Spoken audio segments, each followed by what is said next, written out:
So, this is S300.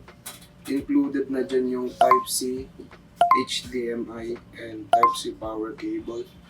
Also, yung bag para sa unit natin. This is a 13 inches monitor screen. One word na po siya.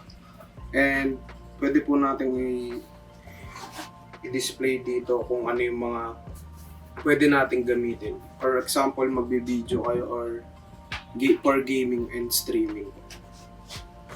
And papakita ko po sa inyo kung paano po siya i-operate.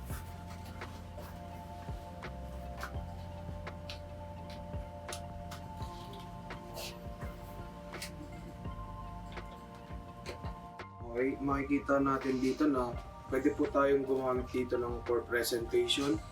And sa main display po natin is checking for emails.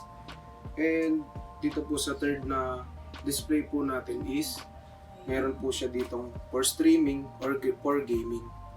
Kaya po natin pagsabay-sabay niya for multitasking. And also meron po siyang support sa main monitor natin or sa laptop po natin. Ito po, dito po natin ito makikita. And for sa mga bigger laptop po, don't worry po. Meron po tayong stand dito sa likod na pwedeng mag-support sa bigat po ng mga monitor displays.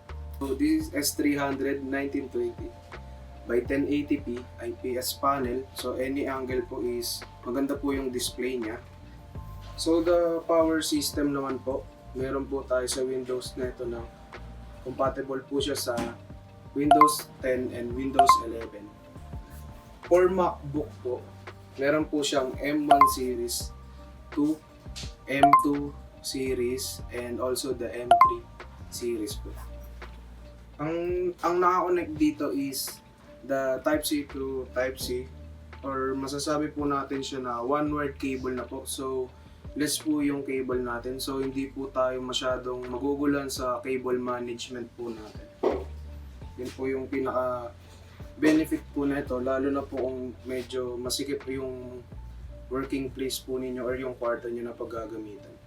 Kung hindi naman naka full function ng laptop nyo, meron naman tayo ditong USB-C to USB-A for the power and HDMI for the display. Get updated on our latest products by following our Facebook page, Warehouse.com, or visit our online store at www.warehouse.com.